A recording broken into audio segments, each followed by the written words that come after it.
नमस्कार, आप देख रहे हैं हल्ला बोल। आपके साथ मैं हूं अंजना ओम कश्यप। बाबा पर नरम लेकिन मीडिया पर गरम, यही फसाना रहा आज हरियाणा की सरकार का। इसी पर हम चर्चा करेंगे। कई खास मेहमान हमारे साथ जुड़ रहे हैं। परिचय हुआ था लेकिन आप उन्हें देख नहीं पाए थे क्योंकि उस वक्त हम आपको बता रहे थे। बड़ी खबर, आपका परिचय एक बार फिर से करा दे। संजय निरुपम जी, राष्ट्रीय प्रवक्ता कांग्रेस पार्टी के, हमारे साथ जुड़ गए हैं। श्रीकांत शर्मा जी जो कि राष्ट्रीय सचिव हैं, वो भारतीय जनता पार्टी के जुड़ गए हैं। राजेंद्र कुमार जी हमारे साथ कुछ ही देर में जुड़ेंगे, लेकिन इस वक्त राम अवतार दास जो कि समर्थक हैं, सीधे जंतर मंतर से हमारे साथ जुड़ गए हैं। सी पाल सिंह साहब, फॉर्मर आईजी पंजाब पुलिस के, हमारे साथ यहाँ पर स्टूडियो में मौजूद हैं। दीपा शर्मा जी हमारे साथ हैं, प्रवक्ता हिंदू महासभा की, और साध्वी विभा हमारे साथ यहाँ पर मौजूद हैं। सबसे पहले आपका रुख करते हुए श्रीकांत शर्मा जी, सवाल बहुत सीधा है, और वो सवाल ये कि आज समझ नहीं आया कि हरियाणा में क्या हो रहा था। आपके नए नए मुख्यमंत्री साहब आखिर क्यों नदारत रहे? परिस्थितियां इतनी बिगाड़ दी गई और फिर उल्टा लोकतंत्र में पत्रकारों पर हमला कर रही थी पुलिस।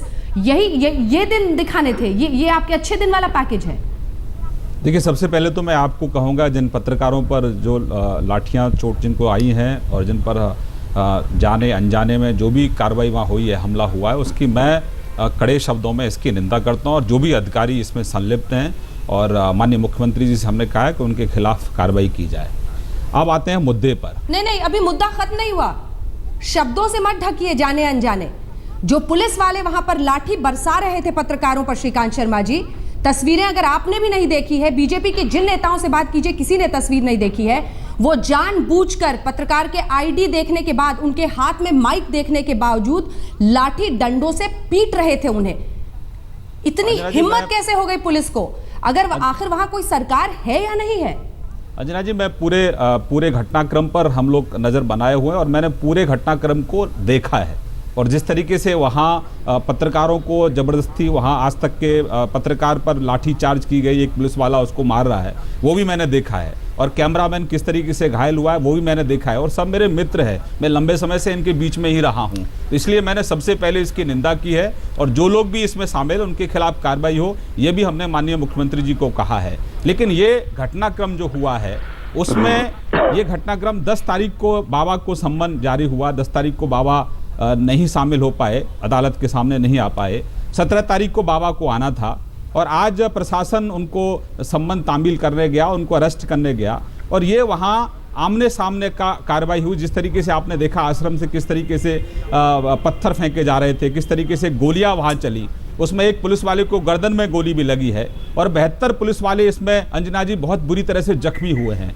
60 उसमें आश्रम के भी लोग हैं जो जख्मी हुए हैं, और हमारे मीडिया के मित्र भी जख्मी हुए हैं। तो ये बहुत संवेदनशील विषय है, बहुत गंभीर मुद्दा है। और जिस तरीके से प्रशासन की कोशिश थी कि इसमें जान किसी की ना जाए, बहुत स्मूथली ये सक्सेसफुल हो, इसमें बाबा की गिरफ्तारी हो, ये प्रशासन का पूरा मकसद था। लग रहा है कि आप सिर्फ लिप सर्विस कर रहे हैं, और वे इसलिए लग रहा है कि एक तो पत्रकार किसी की मित्रता का मोहताज नहीं कि आपका मित्र है इसलिए आपको खेद है।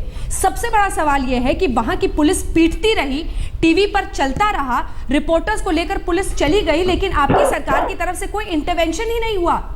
और आप कह रहे हैं कि आपको अफसोस है, संवेदनशील है, तो कहां थी आपकी सरकार? सरकार पूरी नजर, अंजना जी, आप इस तरह से मत लीजिए इसको। ये मामला बहुत गंभीर है, यही मैं भी समझाना चाह रही हूं साहब आपको। बिल्कुल, मामला बहुत गंभीर है, ऐसा कोई मामला नहीं है। हाँ। और जो आप कह रही हैं उसको मैं पहले ही कह चुका हूं। सरकार बहुत संवेदनशील सरकार है, और ये मुद्दा बहुत संवेदनशील है। सरकार की प्राथमिकता है कि वहां कैजुअलिटी ना हो। सरकार की प्राथमिकता पहले वक्त दिया कि रामपाल और उनके गुंडे वहां पर जितनी तैयारी कर सकते थे वो करें, पहले वो इकट्ठा करें गोला बारूद, उसके बाद इस तरह की परिस्थितियां आए और उनको पकड़ने के बजाय 13 तारीख को, 10 तारीख का घटनाक्रम है। 13 तारीख को ही सरकार ने बिजली पानी आश्रम का डिस्कनेक्ट कर दिया था। फिर गोला बारूद सब कुछ कैसे पहुंच रहा है साहब? आप ही की पुलिस बता रही है। अरे हमने तो 26 तारीख को ओथ ली है अंजना जी। चलिए, मैं चाहती हूं कि आप अन्य मेहमानों को भी शामिल करें। कम से कम उनको इस बात के लिए पूछना जाना चाहिए कि इतना जल्दी गोला बारूद वहां कैसे पहुंच गया। आखिरकार 4 साल से लुका छुपी का केस क्यों चल रहा था, क्यों बाबा हाजिर नहीं हो पा रहे थे? लेकिन मामला बहुत संवेदनशील है, हमारी सरकार बहुत गंभीरता से इस पर काम कर रही है। संजय निरुपम जी, मैडम इसकी बात का जवाब देना चाहूंगा। आ रही हूँ, 1 सेकंड। राम अवतार जी, संजय जी के पास, आपके पास ही आ रही हूँ। आप धीरज रखिए, आ रही हूँ आपके पास। संजय जी, देखिए, आज की घटना का 2 पक्ष है। पहला पक्ष तो पत्रकारों के ऊपर जिस प्रकार से हमला हुआ, निश्चित तौर पर वो निंदनीय है। और अभी हमारी भारतीय जनता पार्टी के साथी कह रहे थे तो उनको भी वो भी खेद व्यक्त करते हैं, निंदा करते हैं और अधिकारियों के ऊपर कार्रवाई भी होगी नहीं, अब तक हो जानी चाहिए थी, क्योंकि पूरे देश ने मीडिया पे देखा है कि कैसे चुन चुन के टेलीविजन के पत्रकारों और कैमरामैनों के ऊपर जानबूझ करके पुलिस वालों ने हमले किए। तो अब तक वो जो संबंधित अधिकारी हैं उन लोगों को निलंबित करना चाहिए, तो उनके खिलाफ कार्रवाई होनी चाहिए। तो दूसरी बात, ये बाबा रामपाल के बारे में जो किस्सा निकल के आ रहा है, हम लोग तो मुंबई में रहते हैं, बहुत ज्यादा इनके बारे में जानकारी नहीं थी। पिछले कुछ दिनों से इनके बारे में खूब जानकारी आ रही है कि इनको गिरफ्तार करना चाह रही है पुलिस, लेकिन पुलिस नहीं कर पा रही है। तभी एक जानकारी आई कि कुछ साल पहले जब हुड्डा जी की सरकार थी तो उन्होंने गिरफ्तार किया था, और जब उन्होंने गिरफ्तार किया तो इस तरह के नाटक, इस तरह के तमाशे नहीं हुए थे।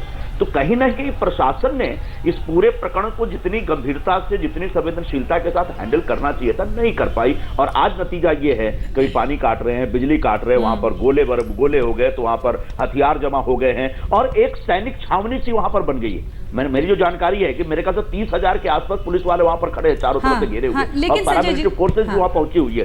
तो इससे सांप्रदायिक सद्भाव और बिगड़ेगा, पूरा लॉ एंड ऑर्डर बिगड़ेगा। तो प्रशासन का काम होता है लॉ एंड ऑर्डर को कंट्रोल में करना, न कि अपनी हरकतों से और उसको बिगाड़ देना। लेकिन संजय जी, ये भी महत्वपूर्ण है कि ये एक दिन में इतने बड़े नहीं बने हैं। रामपाल का पूरा वहां पर जो सेल्फ स्टाइल्ड गॉडमैन है, ये कई दिनों से इनका कारोबार चल रहा है, और सब सरकारें जो वहां पर इससे पहले भी रही हैं हुड्डा जी की, सब जानते थे, सब देखते थे, नजरें दूसरी तरफ की हुई थी। मैं राम अवतार जी अब आपके पास जरा आना चाहती हूँ। कहाँ छुपे हुए हैं आपके बाबा? इतने कायर हैं कि वो महिलाओं और बच्चों को आगे कर रहे हैं, उनकी जिंदगियों को जोखिम में डाल रहे हैं, और खुद छिपे बैठे इस देश के कानून के ऊपर समझते हैं क्या वो अपने आप को?